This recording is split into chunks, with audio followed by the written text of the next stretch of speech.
anunciadas a partir desse grito do pássaro que sobrevoava, elas falam sobre pessoas.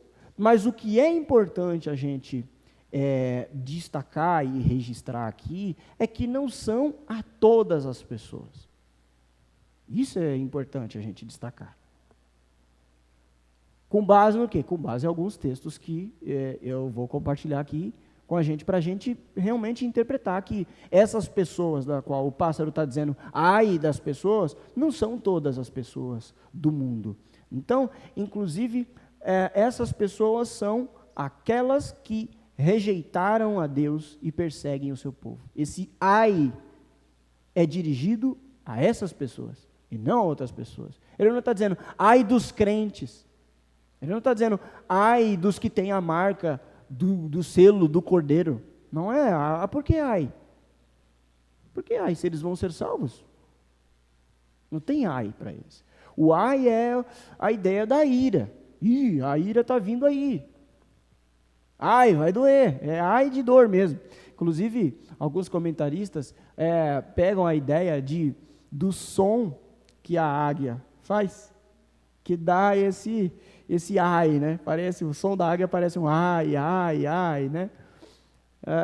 Mas esse tríplice ai aparece provavelmente por causa das três trombetas. São 3 ais que estão por vir, né? Sendo o inverso da forma tripla santo, santo, santo, que é a forma de louvor a Deus. É o inverso, é uma forma de sinalizar a ira de Deus. Ai, ai, ai. É interessante, lembre de novo daquela coisa de Apocalipse sempre ter uma simetria, uma estrutura, né, de simbolismos e usar os números com isso para brincar com o texto, por assim dizer. Mas o que eu estava dizendo, e que a gente vai usar como base interpretativa, é que as pessoas que o texto se refere, os habitantes da terra, que ele diz no versículo 13 do capítulo 8, são os que seguem a besta. Aonde é que a gente pode fundamentar essa tese, pastor? No livro de Apocalipse mesmo, no capítulo 13, olha aí na sua Bíblia, no capítulo 13, no versículo 8, quando o texto usa a expressão, por isso que é sempre importante a gente falar de contexto dos textos, é isso que é sempre fundamental.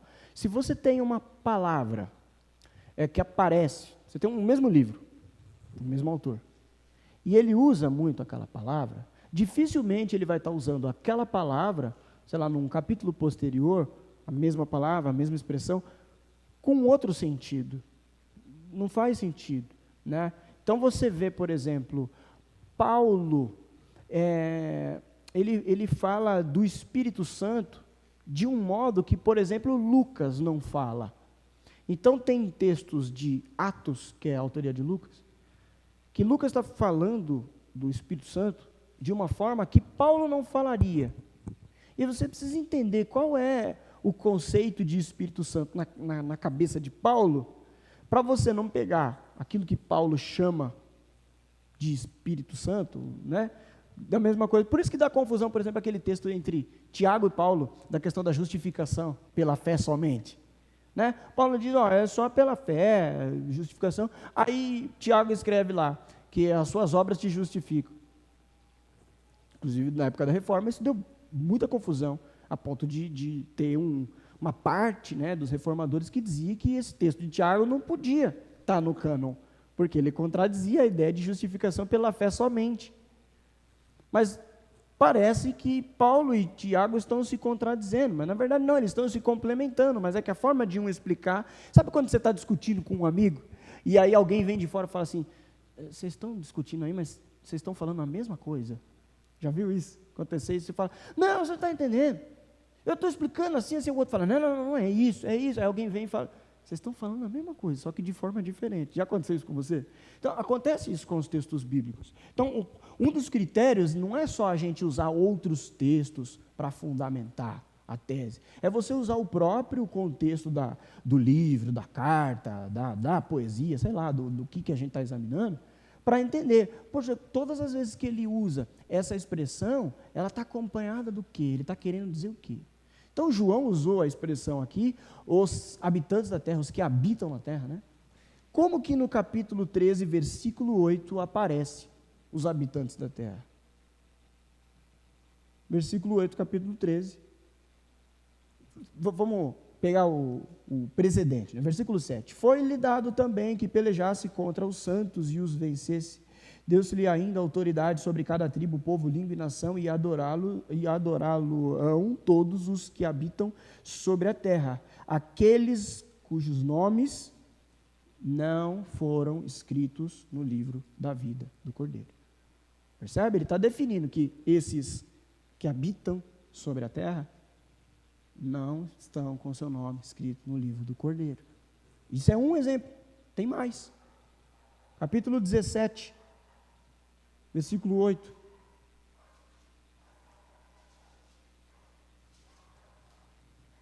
Capítulo 17, versículo 8.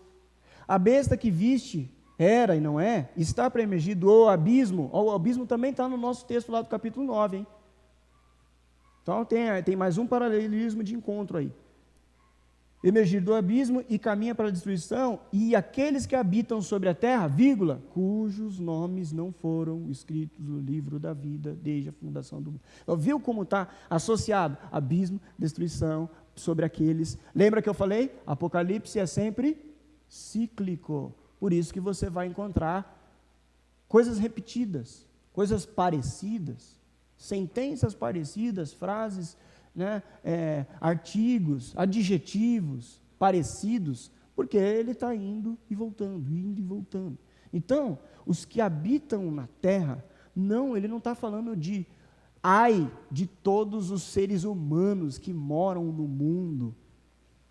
Na concepção da linguagem apocalíptica, os que habitam na terra não são os mesmos que já habitam nas regiões celestiais.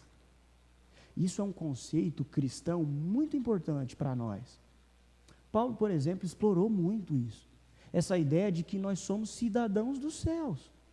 De que nós já estamos nas regiões celestiais com Cristo. Inclusive, para os Colossenses, de forma prática, Paulo fala, eu gosto muito desse texto, capítulo 3 dos Colossenses, Paulo fala assim, vocês foram mortos com Cristo. A vida que vocês tinham, ela está oculta em Cristo, quer dizer, vocês não têm mais. Até que Ele volte. Aí Ele diz, por causa disso, pensai nas coisas que são do alto, buscai as coisas que são do alto. Por isso Paulo usa muito a linguagem de chamar os crentes de seres espirituais. Vocês são espirituais. Porque ele mesmo diz lá aos Gálatas, eu não vivo mais, é Cristo que vive em mim. Então tem muito forte esse conceito helenista de Paulo, de que nós vivemos agora como novas pessoas em Cristo.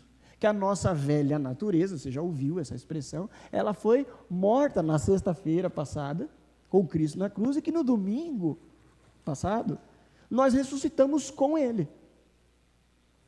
Então a ideia é, Paulo falou aos Gálatas, por exemplo, vocês são filhos daquela cidade celestial, que inclusive João, no capítulo 21, vai ver ela descer do céu. Mas Paulo fala, vocês são filhos da cidade celestial. O escritor aos Hebreus, a carta aos Hebreus também fala dessa cidade do porvir, cujo arquiteto é o Senhor. Então tem essa ideia de que os crentes não são simplesmente habitantes da terra. Jesus disse isso na oração sacerdotal, lembra? Vocês estão no mundo, mas vocês não são deste mundo. Por isso a gente usa a linguagem do que? Da peregrinação. Então, os que habitam na terra, na linguagem apocalíptica, usando inclusive esses textos aqui paralelos que a gente viu, que tem elementos parecidos, inclusive, são aqueles que não têm o seu nome no livro da vida do Cordeiro, né? Então, os habitantes da terra, no texto, no versículo 13 do capítulo 8, são pessoas que se opõem à igreja. Não fazem parte, não têm o selo de Deus. Quer ver outro texto? Apocalipse capítulo 6, versículo 10.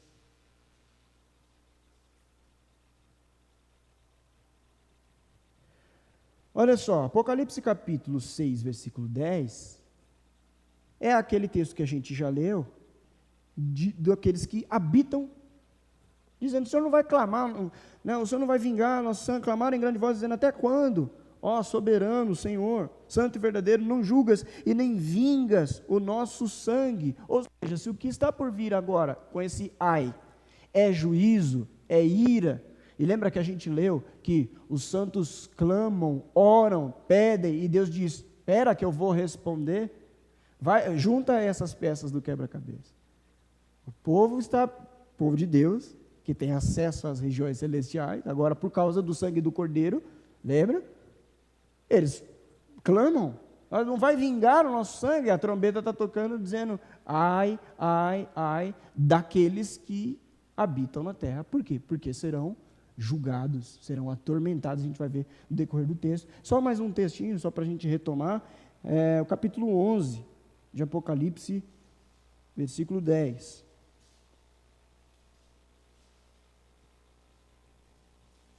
11:10. Os que habitam sobre a terra se alegram por causa deles. Realizarão festas e enviarão presentes uns aos outros, porquanto esses dois profetas atormentaram os que moram sobre a terra. O que ele está falando aqui anteriormente, só para a gente contextualizar, pega a partir do versículo 3, por exemplo, para a gente entender o contexto. Capítulo 11, versículo 3.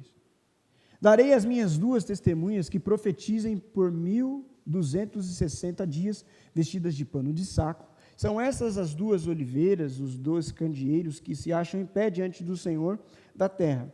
Se alguém pretende causar-lhes dano, sai fogo de sua boca e devora os inimigos. Sim, se alguém pretender causar-lhes dano, certamente deve morrer. Elas têm autoridade para fechar o céu, para que não chova durante os dias em que profetizarem. Tem autoridade também sobre as águas, para convertê-las em sangue, bem como para ferir a terra com toda sorte de flagelos, tantas vezes quantas quiserem. Quando tiverem, então, concluído o testemunho que devem dar, a besta que surge do quê? Do abismo, que está lá no capítulo 9, o abismo também, lembra? Surge do abismo, pelejará contra elas e as vencerá e as matará. E o seu cadáver ficará estirado na praça da grande cidade, que espiritualmente se chama Sodoma e Egito, onde também o seu Senhor foi crucificado. Aqui é uma coisa interessante para a gente ver a não literalidade do texto. Jesus foi crucificado em Sodoma? Jesus foi crucificado no Egito? Viu? O próprio texto dando sinais para a gente da não literalidade, de que tem um sentido obscuro, por assim dizer, de que é necessário... Peraí, esse texto está querendo dizer o quê? Porque Jesus não foi crucificado em Sodoma e Egito. Mas hoje a gente não está no capítulo 11 ainda, tá? Então a gente não vai entrar nos pormenores dessa coisa. Mas é só para vocês perceberem o quanto o texto, por si mesmo, nos mostra a não literalidade do texto. Continuando a leitura, versículo 9. Então, muitos dentre os povos, tribos, línguas e nações, contemplam os cadáveres das testemunhas por 3 dias e meio, e não permitem que esses cadáveres sejam sepultados. Os que habitam sobre a terra se alegram por causa deles. Deles quem? Desses cadáveres. Certo? Se alegram por causa deles. Eles vão festejar a morte. Eles realizarão festas, enviarão presentes uns aos outros. Por quê? Porquanto esses dois profetas atormentaram os que moram sobre a terra. Viu? Os que moram sobre a terra não são, na linguagem de Apocalipse, não são os crentes. Dito isso, essas 3 trombetas que vão ser tocadas a partir do capítulo 9, estão falando de juízo vindouro, não sobre os crentes, os selados do Senhor, como a gente já vem vendo no livro. É sobre os que habitam sobre a terra. Pegando outros textos, os que habitam sobre a terra são aqueles que não têm o seu nome no livro da vida. Certo? Então é natural que eles sejam objetos da ira de Deus. É natural. Eles são filhos da desobediência. Entendeu? Eles não vão receber o favor, a bênção de Deus. Eles são aqueles que não se arrependeram, que estão contra a ordem de Deus. Eles não foram selados por Deus. Eles não têm o seu nome no livro da vida, pelo sangue do Cordeiro. Ou seja, eles são objetos da ira de Deus, e não da graça salvadora de Deus. Paulo fala aos Tessalonicenses, por exemplo, que Cristo nos livra da ira vindoura. Nesse sentido, é essa ira, esse juízo. Cristo nos livra disso, porque nós seremos julgados também. A grande questão é que, por causa do sangue do Cordeiro, nós somos justificados. Não há mais condenação para os que estão em Cristo Jesus. Então, vai ser julgado. Mas por causa do sangue de Cristo Jesus, não seremos condenados. Não há mais condenação para quem está em Cristo Jesus. Quer fazer uma pergunta? Você levantou a mão? Espera, eu pego o microfone aqui, por favor. Nesse período, a gente pode dizer que haverá graça de Deus ainda, por mais que essa ira seja extremamente ferrada, né, bem dizer, né, porque pelo que a gente verifica, né, é um peso de ira extremamente forte, né? Uhum. Mas será que ainda vai haver graça suficiente ainda para que pessoas sejam salvas, vamos dizer? O único momento em que não haverá escapatória será, de fato, no dia do juízo, né? Mas, enquanto... Pode ver que o texto fala assim, não é para matar, é para atormentar. Né? Essa linguagem, né? Como se estivessem recebendo picada de escorpião, a gente leu no capítulo 9, né? Mas não para matar, só para atormentar. Então, por quê? Porque a morte é essa ideia de acabou, está acabado. Então, a ideia é incitar até o arrependimento.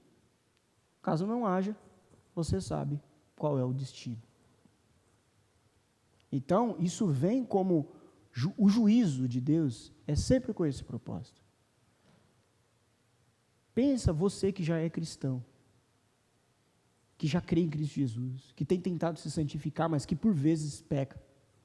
Se necessário for um dia, Deus nos livre disso, mas é possível a todos nós aqui, inclusive a mim, ser submetido a um juízo na igreja, por exemplo, um caso de ser disciplinado, como a gente costuma dizer. Qual que é o objetivo desse procedimento? Castigar você, exibir você como uma pessoa leprosa e nojenta perante o público? Não.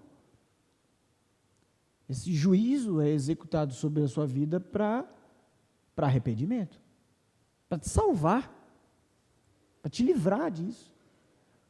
Então, o juízo de Deus, antes do último juízo, é sempre um pré-anúncio de dá tempo de se arrepender. Ainda não é o fim. Está calor aí? Vai ficar pior. Sabe? Você está chorando agora? Eu posso secar suas lágrimas. Estou usando aqui várias figuras de linguagem, só para a gente entender que assim, a tormenta, a grande tribulação não é o juízo final. É a grande tribulação, da qual, inclusive, os crentes vão passar por ela. A gente leu no capítulo anterior, dizendo, quem são esses com a roupa branca? São os que passaram pela grande tribulação, mas venceram. Como? Pelo sangue do Cordeiro. Então, a fé na Bíblia é a permanência, é a insistência, é a perseverança. Isso é fé. Fé não é uma coisa assim abstrata, imaterial.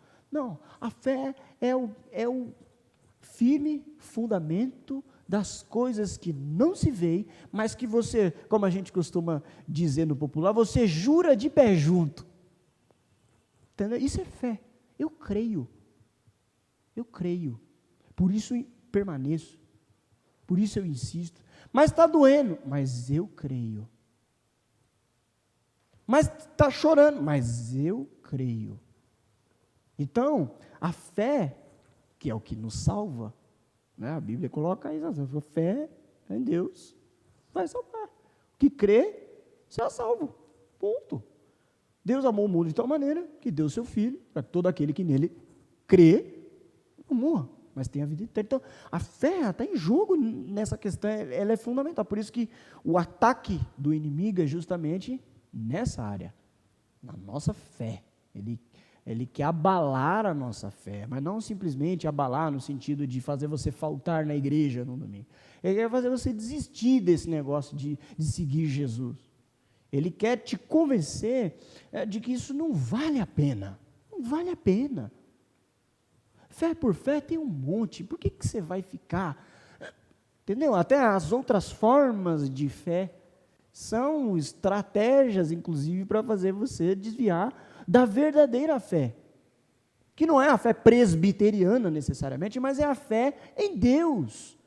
No único Deus vivo. Em Cristo Jesus, que é o único caminho para esse Deus vivo. Tudo que Satanás quer fazer é mentir para você. Enquanto Cristo é a verdade, ele quer dizer, não é bem assim. Desde o Éden, a conversa dele é essa. Não é bem assim. Não é por aí. Então, a proposta é abalar a fé, destruir a fé. Por isso que o caminho do texto é esse aqui que a gente está acompanhando, para vir agora o toque das trombetas. Então, vamos lá para o capítulo 9, de vez, certo? A gente leu lá, e resumindo, teoricamente, o capítulo 9 seria assim. Bom, quando o quinto anjo toca a sua trombeta, que seria a quinta trombeta, uma estrela cai do céu, a gente está recitando aqui, parafraseando o texto, né? Uma estrela cai do céu à terra, e é dada a chave do poço do abismo. Esse poço é aberto, e dele saem gafanhotos, que atormentam os homens, que não têm o selo de Deus em suas testas. Foi isso que a gente viu. Não é isso? Os gafanhotos têm poder de infligir dor e sofrimento, mas não matar. E, inclusive, o texto descreve esses gafanhotos com uma aparência assustadora. Certo? Então, nós estamos diante de um texto que está falando sobre juízo. Juízo sobre quem? Sobre aqueles que não têm a marca, aqueles que não creem, aqueles que não obedecem, aqueles que não seguem o Cordeiro que está sentado no trono. Então, vamos só comentar algumas coisas que está no texto que a gente está observando, que é Apocalipse capítulo 11.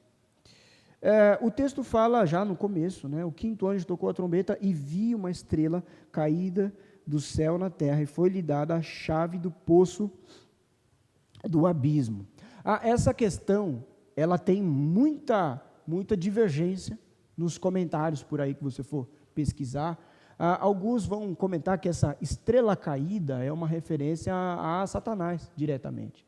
Porque você leu lá nos primeiros capítulos que um dos símbolos usados para falar de anjos é a estrela. Lembra? Jesus lá com os 7 estrelas na mão, que é os anjos da igreja. Então, alguns comentaristas inferem a ideia de que, poxa, se é uma estrela que caiu, então, até porque depois o texto de Apocalipse vai dar sinais da queda de Satanás, nesse sentido. Né? Em Lucas tem o registro de Jesus falando, né? Eu vi quando Satanás caiu como um raio. Né? Então, de fato, Satanás é um anjo caído, por assim dizer. O que a gente não pode afirmar pela Bíblia é aquela lenda que circula nos corredores das igrejas, de que ele era o líder do grupo de louvor do céu, né? Que ele era o bonito lá e tudo. Isso não tem na Bíblia, isso não existe. Pastor, mas é aquele texto lá de Isaías, não está falando de Satanás. É só você olhar o texto dá o nome da pessoa, está falando de um rei da época. E aquele de Ezequiel também, está falando do rei de Tiro, não é de Satanás. Usa-se a figura de Satanás como um arquétipo do orgulhoso, do que quis ser igual a Deus. Mas você não tem literalmente nenhum texto bíblico falando, ele tocava no grupo de louvor, ele era o líder, por isso que o louvor da igreja é a área mais atacada. Né? Aí você vai montando, né, vários arcabouços teológicos, mas não tem um texto na Bíblia que diz isso. O que a Bíblia fala em Apocalipse? Que é um ser celestial que caiu. que inclusive arrastou consigo, tem um capítulo, acho que é o 19, né, que fala, que arrastou consigo a terça parte do céu, ou seja, não caiu sozinho, ele levou uma galera com ele, né? Jesus também fala que viu ele cair como um raio, falou, opa, então reforçou a ideia. Então não é à toa que alguns vão olhar para essa estrela caída do céu aqui do versículo 1 e vão dizer que é Satanás. Outros vão dizer, não é necessariamente Satanás.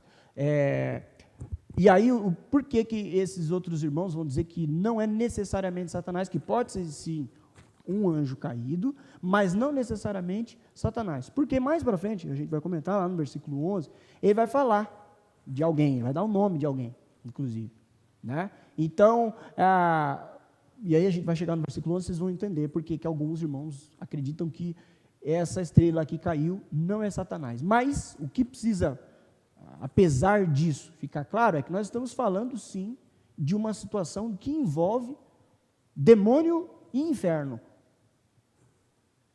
Se é Satanás, se é outro nome, aí a discordância interpretativa ela vai longe.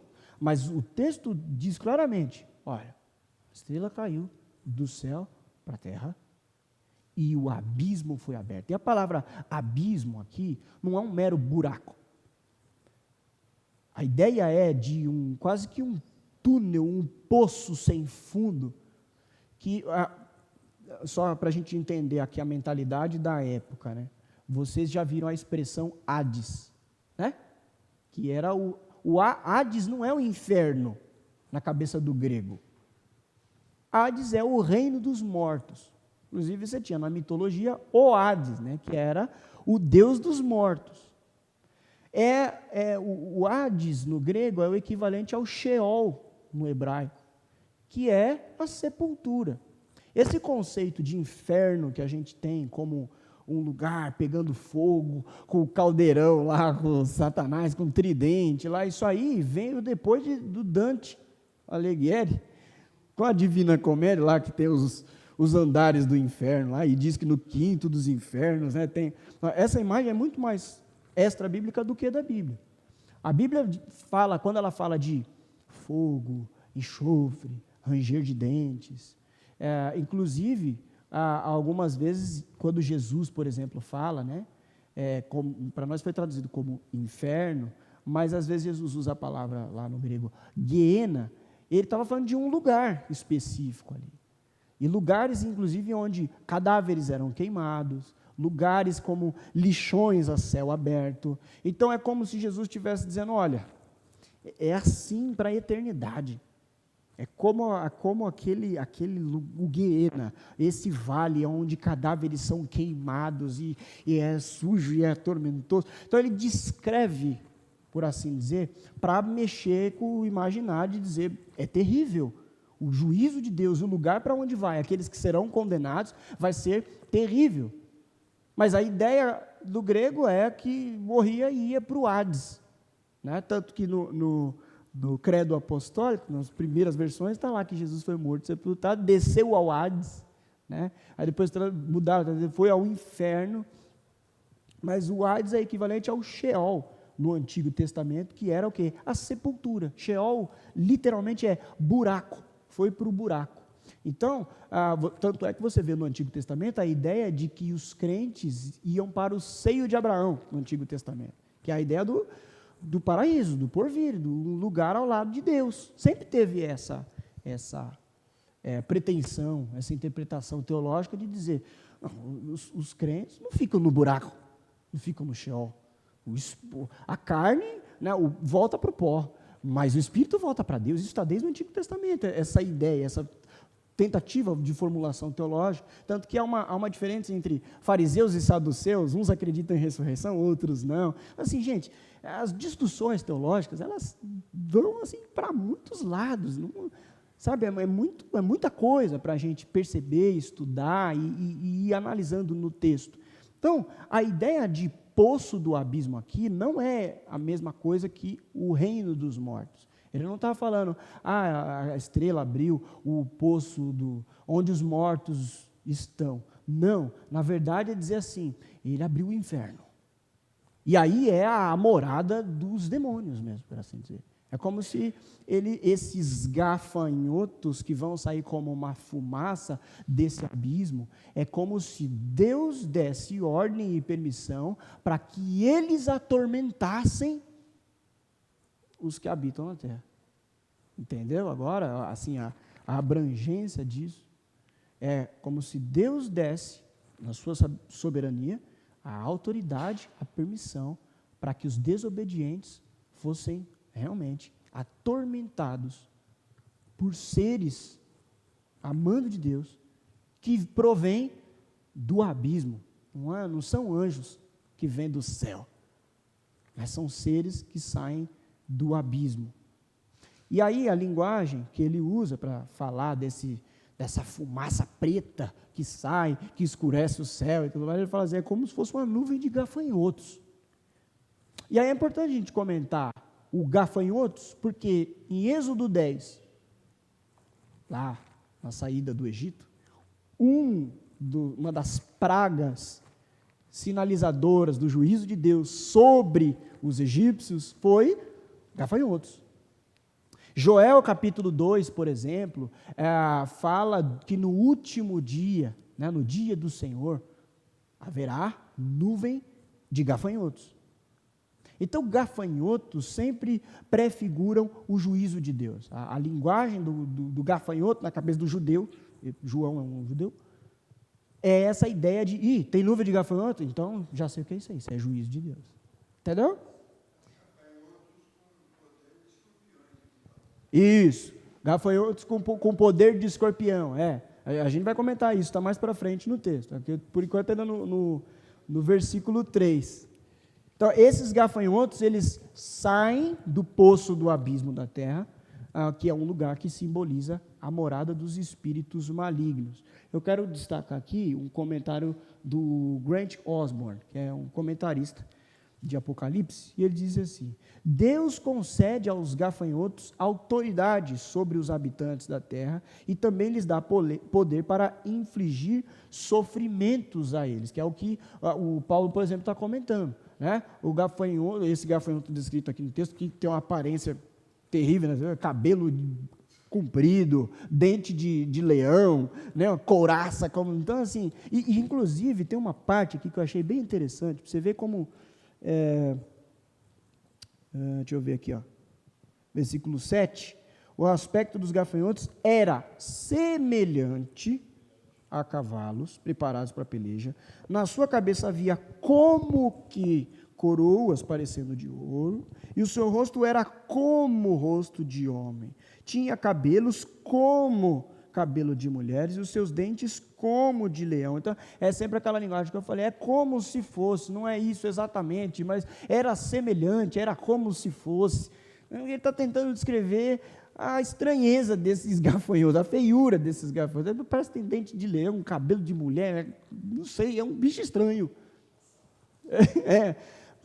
E ele diz que tinha uma cauda como de um escorpião. E aí a picada do escorpião, não sei se alguém aqui já tomou a picada de um escorpião. Já tomou? É incômoda?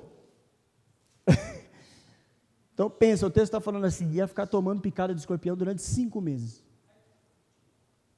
5 meses, picada de escorpião. Então, e aí o texto diz o quê? Mas não é para matar, é só para picar mesmo, só para essa tormenta, essa coisa, imagina, deve ser terrível viver assim, né? Então, só para a gente terminar de ler aqui a citação do Grant Osborne, ele diz isso, né? Infligir sofrimento a eles, tal cena forma paralelo com Apocalipse 13, 7, em que a besta recebe autoridade para atacar os santos. Isso é parte de um tema importante nesse livro. Nem as forças demoníacas podem fazer coisa alguma, a menos que Deus permita. Muitas pessoas têm a ideia errada de que Satanás recebeu a autonomia de Deus e pode fazer tudo o que desejar. Nada poderia estar mais longe da verdade do que isso. Espera aí que tem mais. Satanás é impotente e já foi derrotado na cruz. Certo? Vê, por exemplo, capítulo 6, versículo 6. A gente já viu isso, com a vitória do Cordeiro. Tudo que ele e seus seguidores fazem nesse livro só pode ser realizado com a permissão divina. Mais do que isso, todas as ações das forças do mal são da vontade divina e, portanto, do plano divino. Deus usa os gafanhotos para atingir seu propósito maior, que é julgar os habitantes da terra. Então, uma história bem simplória para ter como exemplo a história de Jó, aonde o próprio Satanás, depois de andar e rodear a terra, né, aposta a vida de Jó com Deus, por assim dizer. E Deus lhe dá certa permissão. Você pode ir até aqui, esse é o seu limite. Daqui você não passa. Então, ele mesmo, por ser criatura que é, inclusive, Apocalipse nos ensina uma coisa muito interessante a respeito de Satanás. Ele será condenado, irmãos. Não pense, igual eu estou falando do livro do Dante Alighieri, que ele é o chefão do inferno. Não. Ele vai ser condenado também. Ele vai ser condenado também. No final das contas, o chefe do inferno, por assim dizer, é Deus.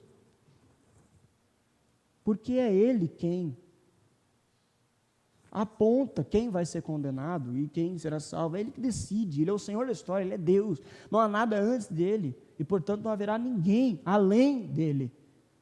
Ele é o Todo-Poderoso, Ele é o Santo, Santo, Santo, como o livro de Apocalipse tem feito questão de enfatizar o tempo inteiro. Então veja, essa nuvem de gafanhotos que sai do abismo, que é a morada dos espíritos, vamos dizer assim, que deu certa autonomia ou certa autorização para um anjo caído coordenar essa revolta dos gafanhotos, elas partem do quê? De um decreto, de uma permissão divina. Não é que Deus perdeu o controle, mas Deus, o que eu vou fazer agora? O diabo está agindo, o que a gente pode fazer? Deus marca uma reunião com os anjos e falou, gente, o diabo está agindo, o que nós vamos fazer agora? Cristo disse, já está consumado, está vencido. Ele vai atormentar. Vocês vão ter muita aflição nesse mundo. Mas fiquem firmes, se animem, porque ele já está derrotado. Então ele vai pregar mentira para vocês. Ele vai dizer para vocês que isso tudo não é verdade. Aí eu reforço com o argumento de Paulo dizendo, mas nem mesmo principados, nem potestades, nada poderá nos separar do amor de Deus que está em Cristo Jesus. Então pensa nisso. Quer fazer seu comentário? Ou não? Já te respondi. Respondeu, mas assim, eu penso, olhando para tudo isso, os símbolos, os sinais, essa também é uma prova de amor do Criador por todos nós. Não perder nenhuma alma, até as últimas consequências para que meu filho não se perca. Isso. E a forma justa de Deus responder às orações dos santos, que disseram anteriormente, o Senhor não vai vingar? E ele disse, calma que eu vou vingar, a gente tem visto isso. E daqui a pouco, como o texto é cíclico, vai acontecer de novo. Os crentes, e aí Deus? Mas não é que o povo está insistindo várias vezes, é que o texto está indo de forma cíclica e repetitiva, para descrever de formas diferentes. Você vai reparar. Lembra, antes das trombetas, a gente viu os selos. Era o quê? 4 selos. Aí fazia uma pausa, comentava, depois, os últimos 3 selos. Acontecendo a mesma coisa com as trombetas. As 4 trombetas, que a gente viu semana passada. Aí agora ele vai discorrer, a partir do capítulo 9, a sequência dos 3 últimos selos. Então, você percebe e fala, ele está fazendo a mesma coisa, ou seja, está descrevendo que enquanto os crentes clamam, Deus julga. É como se estivesse fazendo cortes de câmera. É como se ele dissesse, João, olha para cá. O que você vê? Eu vejo anjos nos 4 cantos da terra, segurando os ventos, Olha para cá, o que você vê? Eu vejo o trono de Deus, eu vejo as almas dos crentes clamando por vingança. Agora olha para cá. O que você está vendo? Ixi, eu estou vendo uma chuva de trovão, de raio descendo do céu, mas ao mesmo tempo, gente, ele tá sendo levado à eternidade, onde tudo acontece ao mesmo tempo, passado, presente e por vir. Não há linearidade, ele não está vendo tudo. Ele foi levado à eternidade, ele está vendo a história acontecendo ao mesmo tempo. Então, é interessante você tentar entender isso assim. Eu sei que é difícil, mas é a forma como o texto foi escrito. Eu trouxe para a gente um vídeo que eu vou pedir para o pessoal lá da comunicação colocar para a gente. Talvez a gente nem assista ele inteiro. Mas é uma nuvem real de gafanhotos, que é um acontecimento, não um fenômeno da natureza que acontece até os dias de hoje. Deixa eu, inclusive, botar aqui para voltar, porque provavelmente eles vão colocar ali. Olha lá. E nuvem de gafanhotos. Eles vão mostrar nesse vídeo para a gente, para vocês verem como é devastador a nuvem de gafanhotos quando invade uma cidade, uma região, uma plantação, né, essa praga terrível. Só para a gente assim, nutrir um pouco mais nossa imaginação sobre o que o texto está nos mostrando. Presta atenção nos números, nos dados que vão aparecer no vídeo, só para a gente depois imaginar uma conta aqui e colocar uma situação assim que eu fiquei pensando aqui. Mas, por favor, pode dar play no vídeo.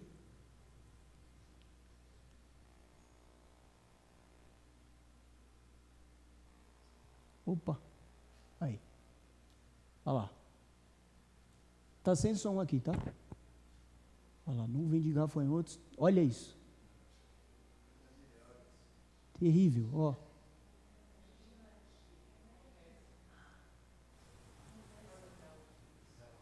Olha lá, no Quênia, ó. Isso é tudo, imagina aqueles gafanhotão assim, um monte passando. Olha lá, praga com apetite, nuvem de gafanhotos como a que estava na fronteira argentina devora em um dia comida para 350 mil pessoas, em um dia. Em um dia. O texto está falando de uma nuvem de gafanhotos sobre a terra durante 5 meses. 5 meses. Lembra da não literalidade do texto, tá? Não está falando que vai haver um momento em que haverá uma nuvem de gafanhotos que vai durar 5 meses. Mas, até aí acho que está bom o vídeo. Obrigado. Voltando para cá. Quantas pessoas em um dia são atingidas? 350 mil. Quantos dias tem em 5 meses? 150? 150. Faz a conta rapidinho. 150 vezes 350 mil. Vai dar em torno de uns 54 milhões, mais ou menos. Eu fiz lá em casa rapidinho essa conta. Aí, a estimativa da população do Império Romano no primeiro século era em torno de 53 milhões a 55 milhões. Parece que a ideia que está por detrás é o poder que vai vir sobre é capaz de destruir todo o império. Então, por isso que usa-se a linguagem do nuvem de gafanhotos, que vai durar 5 meses, mas não é para matar, é só para atormentar. Microfone, por favor. Pastor, você está falando aí, eu estou pensando na igreja que vai estar nesse período também. Isso. Sei lá, a igreja deve estar, além de saber o que está acontecendo, porque a palavra de Deus revela, né? Ela deve intensificar a pregação do evangelho, deveria, né? Porque a gente vai ver tanto sofrimento naqueles que, se a gente tiver sabedoria para ver naqueles que não conhecem a Deus, que a igreja deve se fortalecer e mais pregar para, né? Exatamente. Lembrando que, quando Jesus pregou o sermão escatológico, ele disse, isso tudo não é o fim. Quando é o fim, Jesus? Quando todo o evangelho for pregado. Então, isso não tem que deixar a igreja nem com medo, nem muito menos com os braços cruzados, afinal de contas, nós já estamos salvos. Então, eles que sofram. Não é nem essa a ideia de eles que sofram e a gente que se livre disso, nem tampouco a ideia de, ai meu Deus, o que vai ser? Não, a ideia é empurrar a gente para pregar o evangelho. Você vê no texto essas trocas de cena, né? Como é que os crentes estão? Estão clamando por justiça. Senhor, vai vingar nosso sangue. ou adorando, né? O que está sentado no trono, ao que é digno, ao Cordeiro, a ele pertence a honra, a glória, a força, o louvor. Então, o povo de Deus, enquanto tudo isso está acontecendo, ele tem que permanecer o quê? Adorando a Deus, ele tem que permanecer o quê? Nessa oração incessante que diz, venha o teu reino e seja feita a tua vontade aqui na terra. O reino de Deus tem que continuar pregando o evangelho. Lembra o primeiro cavalo branco lá que sai vencendo para vencer? É essa mensagem vencedora, essa mensagem que a igreja carrega. A gente leu aqui no capítulo 11, rapidamente, essa fala de que profetas serão martirizados e os que habitam na terra vão zombar disso, vão achar isso, mas eles vão ser julgados. Então, o texto sempre faz esse jogo de dizer, profeta, insista, continue pregando a palavra, continue adorando o Cordeiro, continue firme, porque haverá um dia de juízo, haverá um julgamento, e eles não prevalecerão, mas aquele que permanecer fiel até o fim, dar-te-ei a coroa da vida. E aí o texto vai então, é sempre um estímulo à fé, é sempre um encorajamento à missão da igreja, de permanecer fiel num mundo que vai ser julgado, que vai ser devastado, que tem lá os seus desafios. Portanto, os gafanhotos representam uma praga demoníaca, vamos dizer assim, que traz tormento e sofrimento aos incrédulos, mas não lhes causa a morte física. Isso pode ser interpretado como uma forma de advertência e chamado ao arrependimento, como eu disse anteriormente. Agora, versículo 4 dá uma consolada na gente. Versículo 4 diz, foi-lhes dito que não causassem dano à erva da terra, nem a qualquer coisa verde, nem a árvore alguma, e tão somente aos homens que não têm o selo de Deus sobre a fronte. Quem são esses que têm o selo de Deus sobre a fronte? A gente já viu nos capítulos anteriores, é o povo de Deus, é a igreja, é os que seguem o Cordeiro. Malaquias 3 também fala sobre o dia do Senhor, Sofonias 3 também fala sobre o dia do Senhor. Então, esses textos, eles sempre estão apontando para esse juízo vindouro, e ele vai usar sempre elementos parecidos, de gafanhotos, esses seres, assim, é sol que muda de cor, céu que escurece, sempre vai ter esses elementos nesses textos que falam sobre o fim do mundo, por assim dizer. Então, haverá juízo, haverá igual a gente está vendo aqui, mas o texto diz, aquela limitação de Deus só não toca nos que têm selo. O escorpião só pica quem está sem selo. Então, é interessante ver esse jogo no texto. Já comentamos sobre os 5 meses, que é um período de tempo, de tormento e desespero. E, por último, o versículo 11, a gente já comenta, que o irmão ali quer fazer uma pergunta. Não? Pode seguir? Então, o versículo 11, que foi o último que a gente leu, por que a gente está pulando, né, do versículo 6, 7, 8, 9, 10? Porque é só a descrição lá dos gafanhotos. Tem cabelo comprido, é isso e aquilo, né? Não há nada de detalhes. Você está descrevendo. Claro que tem os seus simbolismos, né? O cabelo e tudo mais. Mas, como eu disse, o texto é muito cheio de detalhes. E aí a gente ia ter que se estender além do que deveríamos aqui, para tornar proveitoso o estudo. Mas algo que a gente pode comentar, que está no versículo 11, onde ele diz aqui, e tinham sobre eles, os gafanhotos, tinham um líder. Essas pragas demoníacas, certo? Tinham um rei. O anjo do abismo, cujo nome em hebraico é Abaddon e em grego Apolion. É aqui que eu falei que alguns intérpretes vão dizer, não é Satanás. Porque quando é Satanás, Apocalipse diz que é Satanás. Por exemplo, você pega lá o caso vi um grande dragão que era a antiga serpente, Satanás. Então, por que não falaria agora o nome de Satanás? Então, a ideia é que é um demônio, mas não necessariamente Satanás. Outros vão dizer, não, é Satanás, esse cara é Satanás. O que isso diz para nós? Interpretação apenas. São diferenças interpretativas. Mas o interessante é, por que ele diz assim? Tinham sobre eles como seu rei o anjo do abismo, cujo nome em hebraico é Abaddon e em grego é Apolim. Quando você vai ver a palavra Abaddon em hebraico, ela é destruição. Apolim em grego é destruição. Então, qual é o nome desse anjo que reina, essa nuvem de gafanhotos que atormenta os ímpios? É o destruidor. Aí tem uma outra coisa que alguns comentaristas fazem questão de mencionar, porque realmente é importante dentro do contexto do primeiro século, que Apolim, que é a palavra grega para destruidor, ela tem a sua derivação do deus grego Apolo.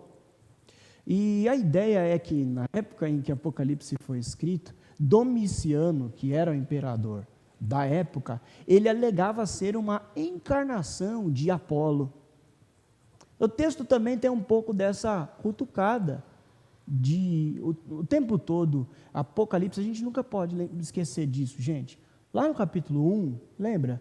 Quando João diz, eu estava na ilha de Patmos, era um domingo. Então, tem um momento histórico, tem uma situação real ali, quando ele diz, escreve para igrejas reais ali. Então, tem um contexto direto do texto que a gente não pode fugir. A gente, claro, vai aplicar e interpretar, entendendo, já que o texto, inclusive, nos dá essa pista, porque ele fala das 7 igrejas, e as 7 é o número da plenitude, ou seja, é para todos nós, né? Mas a gente já viu, ao longo desses 9 capítulos, o texto sempre falando de coisas do contexto ali também. Por exemplo, lembra os mártires que eram lançados para feras, e aí a gente se lembra dos cristãos que eram lançados lá no Coliseu. Então tem essa situação também que é interessante aqui no versículo 11, que ele diz, olha, e a Bíblia sempre faz questão de descrever às vezes reinos, reis e governantes desse mundo como gente que se opõe a Deus. São chamados às vezes de anticristo, né? Apocalipse vai usar muito essa linguagem do anticristo, mas você pega homens, reinos e governos que são declaradamente inimigos do povo de Deus e de Deus, no decorrer da Bíblia. Apocalipse, mais para frente, a gente vai ver uma outra parte do livro em que ele fala muito dessa questão de governos terrenos que são influenciados justamente pelo diabo, né? Vai chegar uma hora do livro em que ele vai falar assim, a gente tem que separar quem é filho da cidade celestial, que é filho da Nova Jerusalém, e quem é filho da Babilônia, que é governado pela besta. Quem tem o número da besta da Babilônia, e quem tem o selo de Deus é a Nova Jerusalém. O tempo todo o texto vai fazer essa divisão entre crentes e não crentes, quem segue e quem não segue. Não tem um meio termo, ou você está lá, ou você está aqui, ou você tem o selo, ou você não tem. Ponto final. E é assim que o texto trata. Ele não dá uma gama de possibilidades religiosas, mas não, ou é isso ou é aquilo.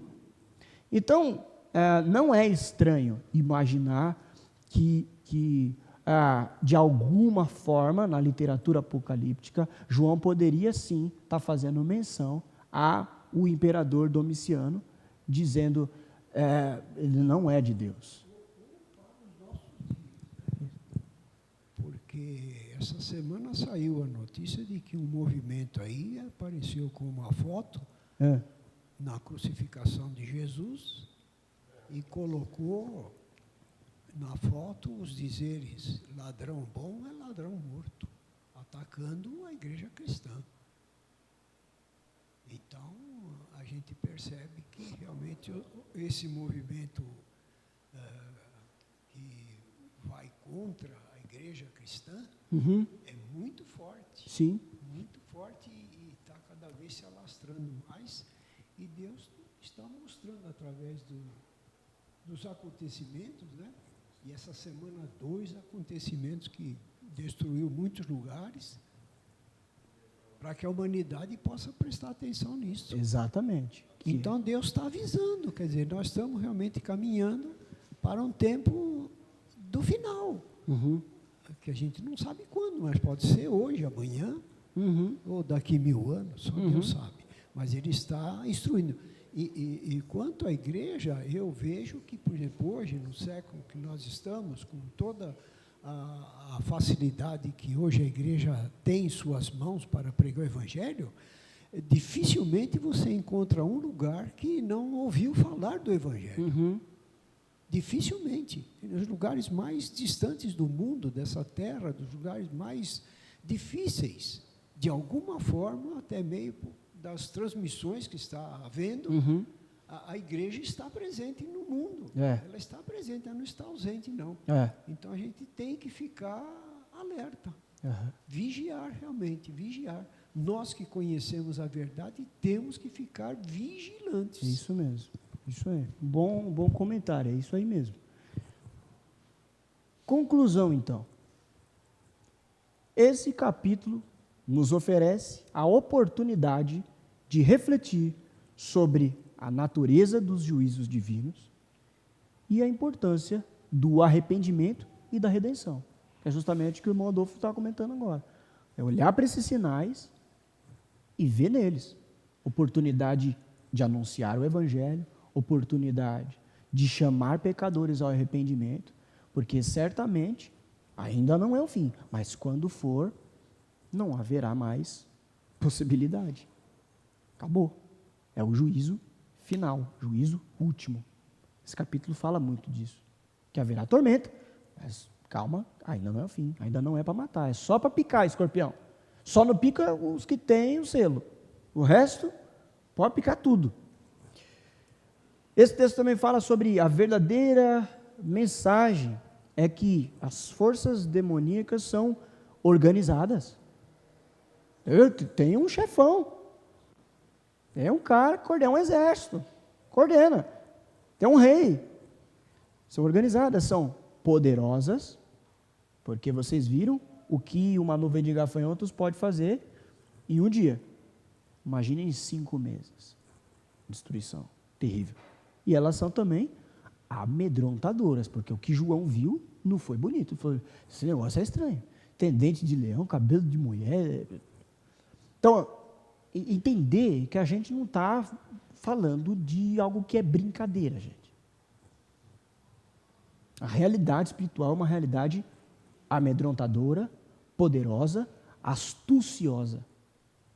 E é sempre importante lembrar e frisar isso, que dentro das nossas igrejas, porque a gente não faz nenhum tipo de show em torno dessa temática, muitos de nós acham que nem existe. O diabo, o demônio, porque nunca viu uma possessão, uma manifestação, coisa do tipo, ou pelo menos nunca percebeu que alguém estava, porque nem sempre o diabo vai se apossar de alguém e a pessoa vai mudar a voz, nem sempre. Olha para Judas na última ceia. Ele estava quieto, ele levantou da mesa e saiu. Ele não quebrou a mesa, ele não arrumou confusão, ele não deu um soco em Jesus, ele não fez nada. Jesus deu um pedaço de pão para ele e falou, vai, faz o que tem que fazer, diz o texto. Satanás se apossou dele. E o que aconteceu? Coisa nada, ele fechou a boca e foi embora. Ele é astucioso. É poderoso. Claro, dentro do quadrado ali, que Deus lhe dá. Lutero dizia que o diabo era um cachorro na coleira de Deus. Então não brinque com essas forças, com esses temas. Tinha um professor que dizia que havia 2 coisas que o diabo amava. Uma era você ignorar a existência dele. Não existe, é conversa, é coisa daquelas religião lá que não existe. O diabo amava isso, o diabo dizia, que legal, é que esse aqui eu vou brincar até amanhã. A outra coisa que o professor nos ensinou que o diabo amava era essa tara pelo diabo. Ver o diabo em tudo foi o demônio. Ele falou, eu gostava disso também. Que aí ele se exibe, se você quer ver, então toma. Então a gente precisa encontrar um equilíbrio nisso aí, saber que ele existe, mas também, sei lá, e nós aqui. Mas atentos, irmãos. Paulo diz lá em Efésios 6, atentos, revistam-se da armadura, pois nossa luta nunca é contra a carne, e sim contra principados e potestades. Estejam preparados para resistir no dia mau. Então, mantenha atenção, porque é real, existe forças malignas, contrárias às forças de Deus, agindo nesse mundo. Agora, O cenário que esse texto imprime não é um cenário de esperança, mas é de dor e de desespero. Estou falando para a gente, para a igreja, estou dizendo que o texto, em si mesmo, ele fala de um momento terrível. Mas lembre-se, a igreja passará vitoriosa, por causa do sangue do Cordeiro. A igreja ora e Deus responde. Ela não será alvo dessa ira que está por vir na terra. Portanto, irmãos, só há um refúgio para fugir dessa ira vindoura: Cristo, o Cordeiro de Deus, que nos livra da condenação do pecado e da ira de Deus. Amém? Então, permaneçam firmes e seguros da salvação que está em Cristo Jesus. A gente depois, na semana que vem, vai voltar a ler o restante desse capítulo 9, porque vocês viram, é um capítulo muito denso, muito cheio de detalhes. Vamos orar para encerrar o nosso encontro de hoje? Fica de pé no seu lugar. Obrigado por terem vindo. Peço aos irmãos que estejam em oração agora. Nós vamos sair daqui agora e vamos para a nossa sala de reunião. Haverá reunião do conselho. Então, orem pelo conselho da igreja, que vai se reunir daqui a pouco para falar sobre...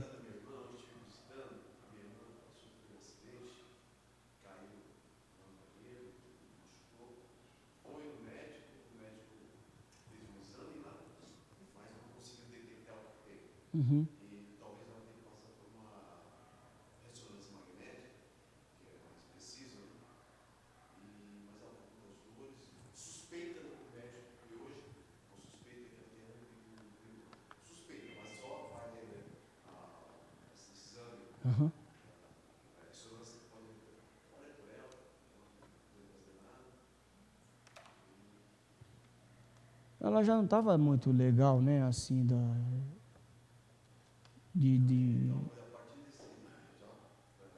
É. Forçou, ela não chegou a cair, o banquinho escorreu, forçou, Ah. então aí você sabe se voltou ou não. Não, vamos orar. Tem muita gente enferma na nossa igreja também, gente. Muita gente enferma. Não só na nossa igreja, né? A gente tem passado uma epidemia de dengue muito forte, né? Mas também você vê muita gente com sintomas muito fortes de influenza, de gripe, né?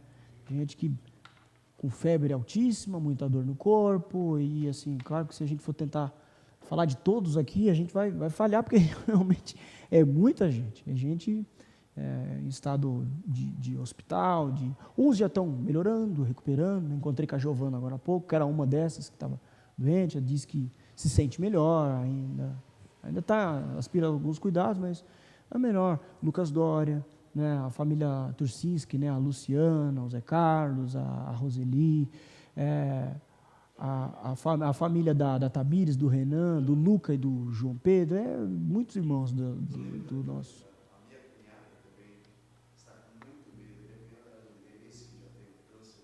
Aham. E descobriram algo perto, um aneurisma, perto do lugar dela teve até rompimento da aorta. Ela estava com muito medo. Aí por exemplo, a urgência fala, ela conhece a palavra de Deus. E tem que enfrentar com fé isso. Uhum. Isso vai dar uma solução. Se tiver que fazer essa cirurgia, que é muito grande e perigosa até, né? Uhum. Mas ela está com muito medo. Esmeralda, né? Vamos orar, lembrar dessas pessoas em oração. Senhor Deus e Pai, nós estamos diante do Senhor, na sua presença, reunido com o seu povo, que se acha reunido aqui pelo seu nome, em torno de sua palavra, Pai. E a Ti, Senhor, elevamos agora a nossa oração, Pai. Em nome de Jesus, pela força do Espírito Santo. Nós comentávamos aqui sobre nossas petições, ó Deus, sobre problemas que nos tocam de perto, que chegam para nós, que nos afligem, que faz nossos irmãos sofrerem, Senhor Deus. Tantos nomes, tantas causas, tantas situações são colocadas aqui, e o Senhor, que é onisciente, conhece cada um desses, ó Pai. Pai amado, nós pedimos então que o Senhor seja misericordioso, Pai.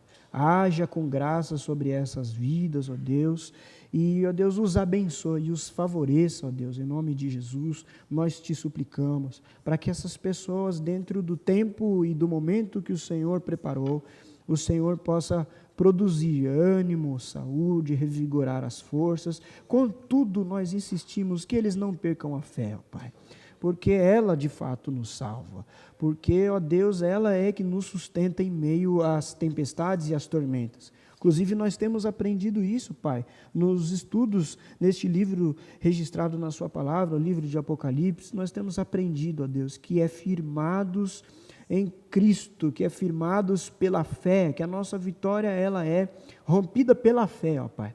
Portanto, que o Senhor nos guarde, sustentados pela fé somente, ó Pai. Em nome de Jesus, nós também pedimos Tua bênção, Tua orientação na reunião que está por vir. Abençoe também os nossos irmãos que vão embora, os livre, ó Deus, os guarde, ó Deus, no Seu amor, na Tua graça, na Tua misericórdia. Em nome de Jesus. Amém. Amém. Deus abençoe, irmãos.